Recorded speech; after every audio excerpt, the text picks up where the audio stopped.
Λοιπόν, κυρία μου, πρωτογενές πλεόνασμα δεν υπάρχει. Πάμε να το ακούσουμε. Το πλεόνασμα δεν υπάρχει. Είναι μια πολιτική κατασκευή. Είναι μια διπλωματική επιτυχία της κυβέρνησης.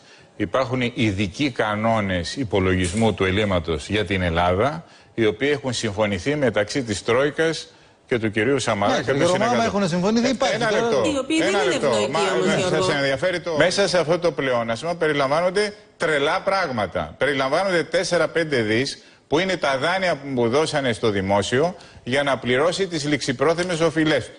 Σύμφωνα λοιπόν με τους λογιστικούς κανόνες, τα δάνεια αυτά που περάσανε απευθείας στο χρέος, γιατί είναι υποχρεώσεις από προηγούμενους κρατικούς προϋπολογισμούς, εμφανίστηκαν σαν πρόσθετο ρευστό στα ασφαλιστικά ταμεία που όλοι ξέρουμε ότι είναι χρεοκοπημένα. Έχουν βάλει τώρα τα παπαγαλάκια να πούν ότι θα πάρουν δώρο Πάσχα οι συνταξιούχοι.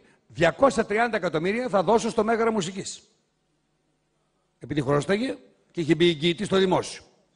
270 εκατομμύρια χρωστάνε τα κόμματα και απορώ οι εισαγγελίες γιατί δεν μπαίνουν στις τράπεζες αυτές που δίνουν 270 εκατομμύρια στα κόμματα. Με τι εχέγγυα, τι δουλειά κάνουν τα κόμματα.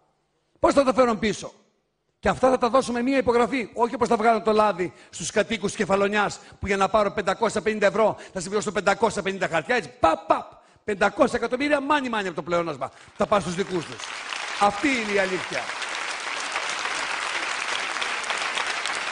Γιατί όταν οι πρωθυπουργοί αποφασίζουν αντί να κρέμονται από το λαό, να κρέμονται από τα μανταλάκια των εφημερίδων, κάποια στιγμή θα καταρρεύσουν.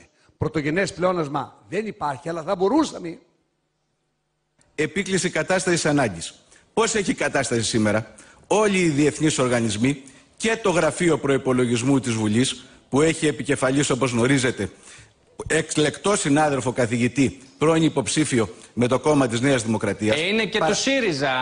Ναι, αλίμονα, ναι. Το ΣΥΡΙΖΑ έχει νομολόγοι, κύριε Του μιλάνε στο ακουστικό. Μην το χρωματίζουμε το πράγμα, γιατί είναι αλίμονα από παντού. Το αντίθετο θέλω να πω, ότι είναι πολύ αντικειμενικός φορέας και ότι δεν έχει το στίγμα του αντιμνημονιακού. Θα μπορούσαμε να κάνουμε επίκληση λοιπόν της ιστορικής ανάγκης, κατάστασης ανάγκης στην οποία είναι η χώρα μας, αλλά πώς θα το κάνουμε αυτό όταν θα έχουμε πρωτογενές πλεόνασμα.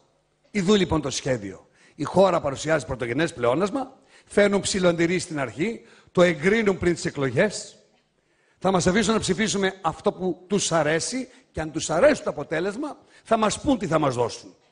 Και αποκλείουμε το γεγονός η χώρα να ζητήσει να κάνει επίκληση κατάστασης ανάγκης γιατί θα έχουμε παρουσιάσει πρωτογενές πλεόνασμα. Και ρωτώ εγώ, είναι